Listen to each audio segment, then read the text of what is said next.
পশ্চিমবাংলার মুখ্যমন্ত্রী আমাদের লজ্জা।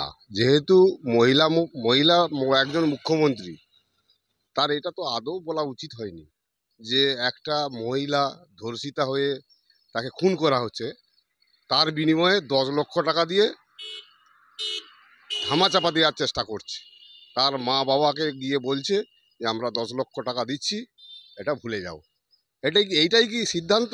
এইটাই কি ঠিক? মুখ্যমন্ত্রীর কি এইটাই বলা উচিত হয়েছে?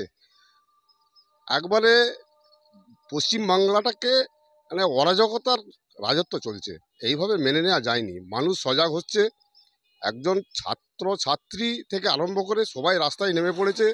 আজকে বলুন তো, ডাক্তার হচ্ছে ভগবানের পরের স্থান, সেইখানে যদি কোনো নিরাপত্তা না থাকে তাহলে মানুষ যাবে কোথায়?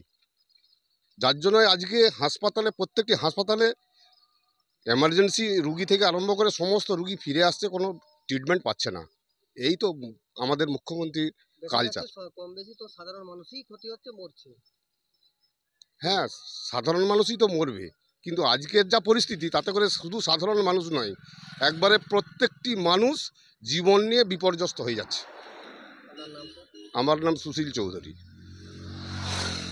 আমার বাড়ি শ্রীনগর, ভারতীয় জনতা পার্টির চন্দ্রকোনা 3 নম্বর মণ্ডলের সভাপতি আমি। প্রথমেই বলি, আমি হৃদয় হাজরা, বিজেপি আরামবাগ সাংগঠনিক জেলার কিষাণ মোর্চার জেলা সভাপতি। তো কেউ রাজনৈতিকভাবে এটা বিশ্লেষণ করবেন না। আমি একজন ভারতবর্ষ বা পশ্চিমবঙ্গে বসবাসকারী একটা মানুষ।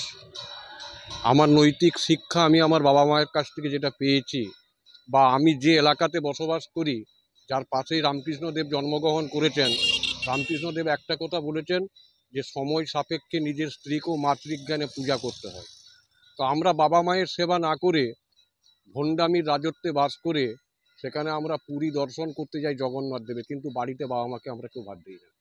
তা আমরা এই আদর্শে মানসিকতাই যদি তৈরি হয়, আর যিনি আমাদের সর্বোপরি রাজ্যের বা আমাদের এলাকার উন্নয়নের জন্য যার হাত উপরে জনগণ দায়িত্ব অর্পণ করেছেন, তিনি এর আগেও বহুবার বলেছেন। কখনো বলেছেন মহিলারা ধর্ষণ হলে ছোট্ট ঘটনা, কখনো বলেছেন অন্য রাজনৈতিক দলের কর্মী, কখনো বলেছেন সাজানো ঘটনা, কখনো বলেছেন যে এসব ঘটনা ঘটতেই পারে, শরীরে যেমন সর্দি হয় ধর্ষণও সেরকম। আপনি কি ভাবছেন যে এটা কি আপনি ওই যে ভাষাটা বলেছে কি দেখছেন এটাকে? আমি একজন পশ্চিমবঙ্গবাসী হিসেবে চরম ধিক্কার জানাই। আমরা যদি নারী জাতিকে সম্মান দিতে না পারি, যে নারীর গর্ভে আমরা জন্মগ্রহণ করেছি সে নারীকেই যদি মর্যাদা দিতে না পারি, সে রাজ্য রসাতলে যাবে। আর সেটাই ঘটছে, কারণ আপনারা দেখেছেন